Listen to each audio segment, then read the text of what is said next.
ಪತನ ಆಗುತ್ತೆ ಲೋಕಸಭಾ ಚುನಾವಣೆ ಅಂತ ರಾಜ್ಯ ಸರ್ಕಾರ ಏಕನಾಥ್ ಶಿಂದೆ ಏನು ಪತನ ಮಾಡಿ ಏನು ಮಾಡೋದೈತ್ರಿ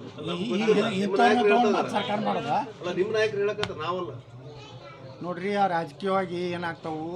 ಎಲ್ಲ ಅಸಮಾಧಾನ ಅಂತೂ ರಗಡೆ ಐತಿ ಅಲ್ಲಿ ಒಳ್ಳೆ ಕೆಲವೊಂದು ಶಾಸಕರಿಗೆ ಏನಪ್ಪ ಇದು ಏನು ಅದೇ ಹೇಳೋದಲ್ಲ ಅಗಳೇ ಯಾವ ಭೂಮಿ ಪೂಜೆ ಇಲ್ಲ ಟೆಂಡರ್ ಇಲ್ಲ ಈ ವರ್ಗಾವಣೆ ಅಟ್ಟು ವರ್ಷಕ್ಕೊಮ್ಮೆ ಬರೋದಲ್ರಿ ಇದು ಹಿಂಗಾಗಿ ಅವರು ನಾರಾಜ ಅದಾರ ಆಡಳಿತ ವ್ಯವಸ್ಥೆ ಕುಸದೈತಿ ಹಾಂ ಯಾವ್ದು ರೀ ನಾನೇ ಅದನ್ನು ರೇಸ್ ಮಾಡಿದ್ರಿ ಕನಿಷ್ಠ ಪೊಲೀಸ್ ಅಧಿಕಾರಿಗಳು ಒಂದು ಪೊಲೀಸ್ ಸ್ಟೇಷನ್ ನೀವು ಹಾಕಿದ್ರಂದ್ರೆ ಅವ್ರು ತಿಳ್ಕೊಳಕ್ಕೆ ಒಂದು ವರ್ಷ ಬೇಕು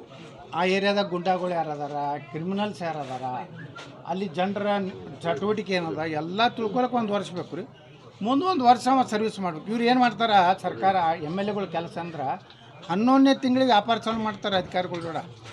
ನೋಡಪ್ಪ ಒಂದು ವರ್ಷ ಹಾಕ್ಲಕ್ಕೆ ಬತ್ತು ಏನು ತಂದು ಕೊಡ್ತೀವೋ ನೀನು ಬೇರೆ ಹೆಚ್ಚು ಕೊಡ್ತೀನಿ ಅಂದಾನೆ ಆ 11 ತಿಂಗಳದಾಗ ಒಬ್ಬ ಅಧಿಕಾರಿಗೆ ಏನು ಮಾಡ್ಲಿಕ್ಕಾಗ್ತೈತೆ ರೀ ಒಬ್ಬ ತಹಸೀಲ್ದಾರ ಇಷ್ಟೆಲ್ಲ ಅಕ್ರಮ ಯಾವ್ಯಾವ ಆಸ್ತಿಗಳು ಇದು ಆಗ್ತಿರ್ತಾವೆ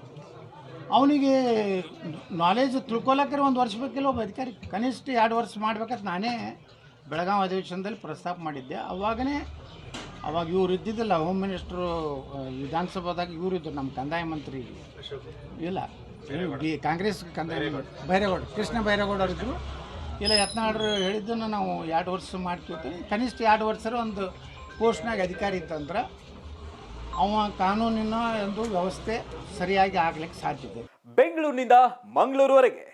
ಬೀದರ್ನಿಂದ ಚಾಮರಾಜನಗರದವರೆಗೆ ನಿಮ್ಮ ಸುದ್ದಿ ನಿಮ್ಮದೇ ಭಾಷೆಯಲ್ಲಿ ಕರ್ನಾಟಕ ತಕ್.